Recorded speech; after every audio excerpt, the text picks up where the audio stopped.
আপনি কবেকার বিএনপি ছিলেন বলেন তো, কবেকার? আমি সব সময়ের বিএনপি, সব সময়ের বিএনপি, সব সময়ের বিএনপি। সবসময় এক জওয়ান পত্রিকার কথা বলে বেড়ান, যেটার একটা ইয়াও বাইরা না। হ্যাঁ, সব সময় আমি বিএনপি, কোন সময় বিএনপি না। আপনার সমস্যা কি? আচ্ছা, আমি বিএনপি হলে আপনার সমস্যা কি? আরে ভাই, আপনি সেটা প্রকাশ করেন না কেন? করতেছি তো প্রকাশ। বলেন যে আমি বিএনপির কর্মী, আমি চাই যে হচ্ছে যে বিএনপি আমাকে একটা পদ দিক। কত বড় বেয়াদব, কত বড় নোংরা, কত বড় কুলাঙ্গার। দেখছেন যারা টক শোতে কুলাঙ্গার টুলাঙ্গার গালি বলে দেয়, তাদের পারিবারিক শিক্ষাটা যে কোন লেভেল, হয়তো বাবা মা ভাই বোন একে অপরকে এরকম গালিগালাজ করে তারা অভ্যস্ত, তাই টক শোতেও তারা এই কুলাঙ্গার টুলাঙ্গার বলে ফেলতে পারে। এরকম দুই একটা মানুষজন তারা সেট করে রাখছে, প্রতিদিন টক শোতে এসে তারা এই দালালিগুলা করতে থাকে।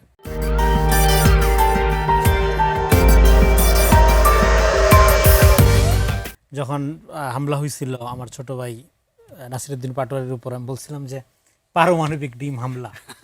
তো এখন নাসিরউদ্দিন পাটোয়ারি সফল, সে এমন এমন কার্যক্রম করে যে আপনার এই তারা কেউ মারুক এটা সে চায়। কিন্তু মুশকিল হলো এগুলো দিয়ে আসলে রাজনীতি হয় না, রাজনৈতিক আচরণ এগুলো না, এবং এগুলো সোশ্যাল মিডিয়াতে এক ধরনের আলোড়ন তৈরি করা, টিকটকের কন্টেন্ট তৈরি করা, হ্যাঁ, ফেসবুকের রিলসের জন্য হয়তো কাজে লাগতে পারে, এগুলো কোনো পলিটিক্যাল আচরণ না। আরেকটা হলো যে বিএনপি তাকে মারুক, এটাই তো তার কামনা বাসনা। বিএনপি কেন এই কাজটা করতে যাবে?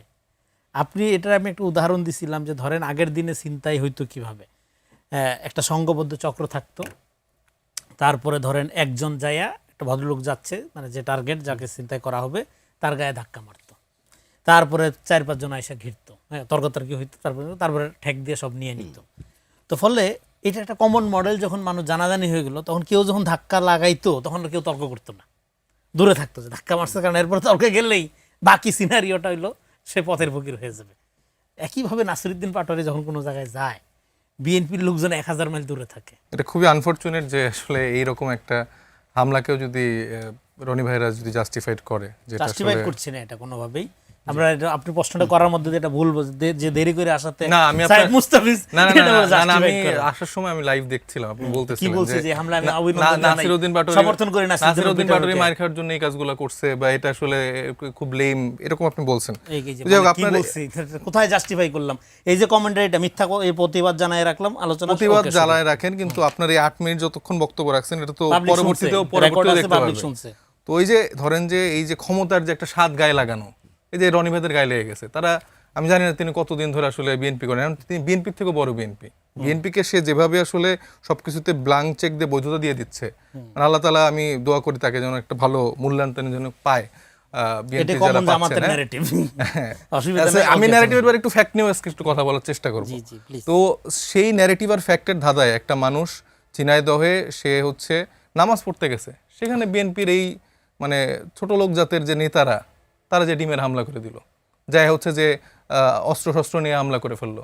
মানে এটা কোন রাজনৈতিক ভাষা? মানে সে সেখানে কি করছে? আমি নাসিরউদ্দিন পাটোয়ারির জায়গায় আমি কোনো ডিফেন্ড করতেছি না, কিন্তু আপনারা নাসিরউদ্দিন পাটোয়ারকে রাজনৈতিকভাবে ডিল করেন, সে রাজনৈতিকভাবে যা যা বলতেছে আপনারা রাজনৈতিকভাবে ডিল করেন। আপনি তো আছেন, রনি ভাইয়ের মতো লোকজন আছে, তাদের কথাবার্তা তো এই টাইপের আমি শুনি, যে এই ডানা ওই ডানা, এরকম করে অনেক রকম সে কথাবার্তা বলে। তো এক একজনের এক এক রকম স্টাইল আছে, প্রত্যেকটা রাজনৈতিক দলে এক এক রকম স্টাইল আছে। এই সালাউদ্দিন কাদের চৌধুরী থেকে শুরু করে বিএনপির আমি দেখছি এক একজন রাজনৈতিক নেতার এক এক রকম প্যাটার্ন। তো নাসিরউদ্দিন পাটোয়ারি তার মতো করে কথাবার্তা বলছে, এই জন্য তার আপনাকে মারতে হবে? মানে আপনার আর রাজনৈতিক আর কোনো উইপন নাই, আপনার ঘুরে ফিরে সে আওয়ামী লীগের উইপন ইউজ করতে হবে আবার। এবং তারা যে হাসি তামাশাগুলো করতেছে, এটা দেখে আমার মায়া লাগতেছে যে এদের যে আসলে মানে বিপদ যে কতটুকু ঘনীভূত। এই আওয়ামী লীগরা যেভাবে, এই যে দেখেন আওয়ামী লীগরা নিজেরা মারতো, ছাত্র দল বলি, বিএনপি বলি, জামাত বলি, তাদেরকে নিজেরা মেরে আবার হচ্ছে নিজেরাই হচ্ছে যে তাদেরকে বিচারিক কার্যক্রমে নিয়ে আসতো। আজকে আমাদের জাতীয় নাগরিক পার্টির কেন্দ্রীয় যুগ্ম সদস্য সচিব, এবং আপনার মনে আছে যে যেই সময়টায় মানে পুরো ক্যাম্পাসে মানে সব ছাত্রদেরকে আসলে উৎখাত করে ফেলছিল, হলগুলো খালি করে ফেলছিল, এবং আবু সাইদ মারা যাওয়ার পরে সেইভাবে কিন্তু কোথাও জানাজা হয়নি। তো আমাদের এই যুগ্ম সদস্য সচিব তারেক রেজা, ঝিনাইদহে যিনি এবারের মেয়র প্রার্থী, তো উনি হচ্ছে সে সময় হচ্ছে যে জানাজাটা পড়াইছিলেন। ওটা কিন্তু অনেক সাহসের একটা ব্যাপার ভাই। মানে আপনি এখন অনেক কিছুই বলতে পারেন, এখন অনেক এইরকম ভুইফোন নেতারা বের হয়েছে, অনেক বুদ্ধিজীবী বের হয়েছে, অনেক তাত্ত্বিক বের হয়েছে, এই লন্ডন থেকে শিলং থেকে বহুত জায়গাতে বহুত লোক আসছে। ওই সময় এই গাছটা দেখানোর মতো কিন্তু লোকজন ছিল না। আপনি যখন ফেস করতেছেন আপনি ইমামতি করে নামাজটা পড়াচ্ছেন, সামনের সারিতে যারা দাঁড়ায় কথা বলতেছে বা যারা দাঁড়ায় নামাজটা পড়তেছে তারা কিন্তু জীবনের যান হাতে নিয়ে হচ্ছে সে কাজগুলো করছে। তো সেই মানুষটার কি অন্যায় আপনি তাকে আজকে মানে তাকে গ্রেফতার করে নিয়ে চলে গেলেন? আর যারা মারলো তারা হচ্ছে যে হাওয়া দিয়ে ঘুরতেছে আর রনি ভাইয়ের উদযাপন করছে, আর এগুলো শুরু, এইগুলো এনসিপিরা এখন দেখাইতেছে, দেখ আমাদের কত শক্তি। আরে ভাই, আপনাদের বাপদেরও এই সুযোগ ছিল না যে আমাদেরকে এরকম করে ভয় দেখানোর? আমাদের এই গ্রেফতার ভয় দেখানোর যদি মনে করে রনি ভাইরা যে আমরা ভয় পেয়ে একদম তাদেরকে তুলু করবো সারাদিন, এটা ভুল ধারণা। নাসিরউদ্দিন পাটোয়ারি এটাকে আমি কোনো পলিটিক্যাল ইস্যু মনে করি না যে বিএনপির এটাকে পলিটিক্যালি মোকাবেলা করতে হবে। আর আমার নিয়ে এনসিপি জামাতের একটা বিশাল কনফিউশন, কেন আমি বিএনপির কোনো পদ পদবিতে নাই বা বিএনপি আমাকে একটা পদ দিচ্ছে না কেন। দেখেন, আমি একটা লিবারেল ডেমোক্রেটিক পলিটিক্স প্রেসক্রাইব করি, বিএনপির অনেক পার্টি পজিশনের সাথে আমার দ্বিমত আছে। যাই হোক, পাটোয়ারির এখানে অস্ত্র পাওয়া গেল কার কাছে?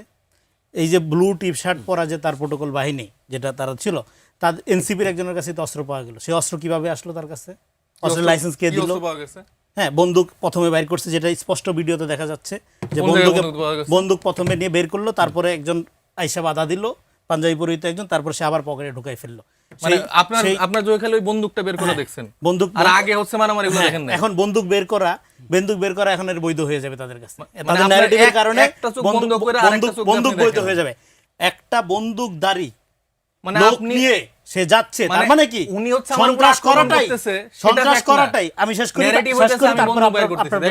ওনার ফ্যাক্টর নেগেটিভের খেলা। আচ্ছা, আমার সময় আমি বললেন না, ফ্যাক্ট না বলে উল্টাপাল্টা কথা বলছেন। আরে ভাই, উল্টাপাল্টা কে আপনি বলেন? বলতেছেন যে অস্ত্র বের করছে, এটা কেন মানে? অস্ত্র বের করছে ভিডিওতে দেখা গেছে, আপনি ভিডিওতে দেখেন। আপনি আমার উপর হামলা করছেন কেন আগে? হ্যাঁ, এইজন্য আপনি অস্ত্র বের করবেন। অস্ত্র কোথায় বের করছেন? আমি ধরেন ডিম মারছি, এইজন্য আপনি বন্দুক বের করবেন। ধরেন আমি ডিম মারছি, ডিমে মারা আমার কাছে অনেক অস্ত্র নেই, আপনি হ্যাঁ আপনি বন্দুক বের করবেন। তার মানে কি সন্ত্রাস করার জন্য তারা সেখানে গিয়েছিল। এখন একটা কথা আছে, বাংলার ভালো পদ দিয়ে আমার মনে হয় যে বিএনপি যারা আছেন, রনি ভাইকে প্লিজ একটা ভালো পদ দেন। এই লোকটা যেভাবে দলকে সার্ভ করতেছে, মানে অনেক বড় নেতারাও করতে পারছে না। আমি বিএনপি আমাকে সমস্ত রকম বিএনপি আমাকে অনেক রকম অফার করছে, সব আমি বুঝা যাবে, আপনার ফ্রাস্ট্রেশন দেখলে বুঝা যায়। আমার এই যে দেখেন, ব্যক্তিগতভাবে আক্রমণ, এই ধরনের কেস নিয়ে আসবেন না আপনারা। যাদের কোনো রকম কোনো রেসপেক্ট নাই, এই যে মুখের গুণে পান বেরি, মুখের গুণে জুতার বাড়ি বলেন, এটা কথা রেসপেক্ট করতেছেন। আপনি কি রেসপেক্ট করছেন? আপনি আমার টাইমে যদি কেউ ইন্টারফেয়ার করে, না না, উনি আক্রমণকে কিভাবে ডাকেন না? আমার কথা হচ্ছে উনি এই আক্রমণকে কিভাবে জাস্টিফাই করে? উনি আক্রমণের প্রথম স্টেপ বাদ দিয়ে উনি বলে যে কে বলে বন্ধ বের করছে। উত্তর দেন আপনি, এরকম কথা বলতে সন্ত্রাস করাটাই যাদের সন্ত্রাস। এখানে গণঅভ্যুত্থানে অনেক ব্যাখ্যা দিল। গণঅভ্যুত্থানের সময় তো আমি সাইদ মুস্তাফিজকে কোথাও দেখি নাই। আমরা তো মাঠে ছিলাম। আমরা শুধু গণঅভ্যুত্থানের সময় মাঠে ছিলাম না, আমরা 13 সাল থেকে প্রত্যেকটা পর্বে মাঠে ছিলাম। আজকে গণঅভ্যুত্থানের বড় হয়ে গেছে, তারা স্টেক হোল্ডার হয়ে গেছে। পিছনে পিছনে ঘুরেন, আপনি আমারে দেখবেন না ভাই। হ্যাঁ, আমরা তো মাঠে দেখি। আমরা সমন্বয় সারাদিন বই পড়লে মাঠের রাজনীতি কারা করে আপনি দেখেন না। 18-19 সাল থেকে সাইদ মুস্তাফিজ কি রাজনীতি করে একটু শিখেন, দেখে আসেন। আপনার এইজন্য আপনার বলতে হয় কি যে সমস্ত লোকজন সারাদিন যদি সালাউদ্দিন আহমেদের তোষামোদি করতে থাকেন, আপনি তো মানে দেখবেন না। আচ্ছা রনি ভাই বলুক, তারপর কাদেরকে নিয়ে আসছেন এই কথা কেন বলেন? আচ্ছা, আপনি কাকে নিয়ে আসছেন যে বলে যে এটা দেখেন নতুন করে হয়ে গেছে? বাংলাদেশের জনগণ আমাদেরও চিনে। আর এই যে নতুন ভুইফুল লেজ গজাইছে বলছেন না, এই নতুন লেঞ্জাদের আপনি কবে কারা বিএনপি ছিলেন বলেন তো? কবে কার? আমি সব সময়ের বিএনপি, সবসময়ের বিএনপি। হ্যাঁ, সবসময়ের বিএনপি। আপনার এক জওয়ান পত্রিকার কথা বলে বেরান, যেটার একটা ইয়াও বাইরা না। হ্যাঁ, সব সময় আমি বিএনপি, কোন সময় বিএনপি না। আপনার সমস্যা কি? আচ্ছা, আমি বিএনপি হলে আপনার সমস্যা কি? আরে ভাই, আপনি সেটা প্রকাশ করেন না কেন? করতেছি তো প্রকাশ। বলেন যে আমি বিএনপির কর্মী, আমি চাই যে হচ্ছে যে বিএনপি আমাকে একটা পদ দিক। এটা আপনি চান, এটা আমি তো চাচ্ছি না। আচ্ছা, আমরা তার মানে কত বড় বেয়াদব, কত বড় নোংরা, কত বড় কুলাঙ্গার দেখছে, বলতেছে যে বিএনপি আমাকে একটা পদ দেয়। উনি কুলাঙ্গার। আমরা ব্যক্তিগত আমার একটা দল নিজের কাম করেছে, যদি উনি আমাকে আমি বিএনপি করি, এটা আমার অপরাধ। তার মানে কি এই যে আওয়ামী ফ্যাসিবাদী জেনারেশন নিজের বছরে বিএনপি করা যাবে না। বিএনপি যারা করবে তারা কালচারালি অব্রাহ্মণ। এই যে আওয়ামী বয়ান, এটাই তারা উৎপাদন করে। এটা প্রমাণ করার জন্য আমি আলোচনাটা করলাম।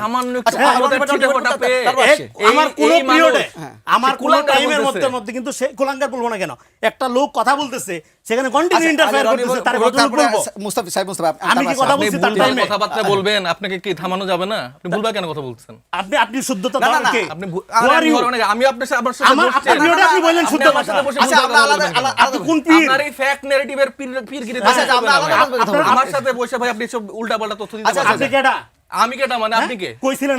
আপনি আমি বাংলাদেশের জনগণ, না আমিও বাংলাদেশের জনগণ। তাহলে আমার কথা মধ্য দিয়ে শুনতে হবে। তাহলে সত্য কথা বলেন, কথা বলার আদব জানতে হবে। আপনি এটা শিখেন। সত্য কথা বলা আচ্ছা, শিখতে হবে। যারা টক শোতে কুলাঙ্গার টুলাঙ্গার গালি বলে দেয় তাদের পারিবারিক শিক্ষাটা যে কোন লেভেলে, যারা কুলাঙ্গার তাদের কুলাঙ্গার বলা যাবে। কোন পরিবার থেকে কুলাঙ্গার বিলং করে, আপনারা শুরু করছেন বলা। কোন পরিবার থেকে আচ্ছা বিলং আমরা করে মনে হয় বোঝা যায়। প্লিজ তারা কিরকম ভাই, যে manipulate পরিবার করে? থেকে উঠে আসছে তার মনে হয় যে সে অন্যরা কুলাঙ্গার। তার বয়স তো হয়তো কম হয় নাই, কিন্তু তার যে ভাষা প্রয়োগ আমি আসলে খুঁজে পাই না যে উনি আসলে কই থেকে উঠে আসছে, আচ্ছা, ঠিক আছে আমরা তার ব্যাকগ্রাউন্ড কি, প্রত্যেকের তার যে ব্যক্তিগত। ভাই আমার না, আমি আমার বেলায় তুমি বলছেন তো, উনি পরে আবার ব্যক্তিগত বলুক, উনি তো ভালোই বলতে পারেন। এই যে কুলাঙ্গার, তারপর এই যে কি পুরো মানে নোংরা ভাষা প্রয়োগ করলেন, এটা তো ওনারা আসলে প্র্যাকটিস করে, হয়তো তাদের ফ্যামিলি কালচারটা এরকম, হয়তো বাবা মা ভাই বোন একে অপরকে এরকম গালিগালাজ করে তারা অভ্যস্ত, তাই টকশোতেও তারা এই কুলাঙ্গার টুলাঙ্গার বলে ফেলতে পারে। তো ওনাকে আমি আলাদা করে রেসপেক্ট করতাম, কিন্তু আজকের পর আসলে সেই রেসপেক্টের জায়গাটা উনি ধরে রাখতে পারলেন না, কারণ এরকম একটা মানে হামলাকে, আক্রমণকে সে জাস্টিফাইড করতেছে। ভাই এটা কোনো কথা হইলো? আমি হচ্ছে যে তারেক রেজার কথা কেন বললাম, সেখানে সালাউদ্দিন আহমেদ কইভাবে আসলো? আরে ভাই, সালাউদ্দিন আহমেদ হচ্ছে যে একজন স্বরাষ্ট্রমন্ত্রী, দেশের আইন বিচার বিভাগ বা আইন এগুলো তো নিয়ন্ত্রণ করার দায়িত্ব তার আন্ডারে পুলিশগুলা কন্ট্রোল হইতেছে, তো আমি তার নিয়ে কথা বলতে পারবো না? সালাউদ্দিন আহমেদ ওনার পীর হইতে পারে, ওনার পিছনে পিছনে সে জীবনভর যাই করে দালালি না কি বললো এগুলো করতে পারে, কিন্তু ভাই এটা তো আমার দেখার বিষয় না। আমার তো দেখার বিষয় আমার বাংলাদেশের স্বার্থ।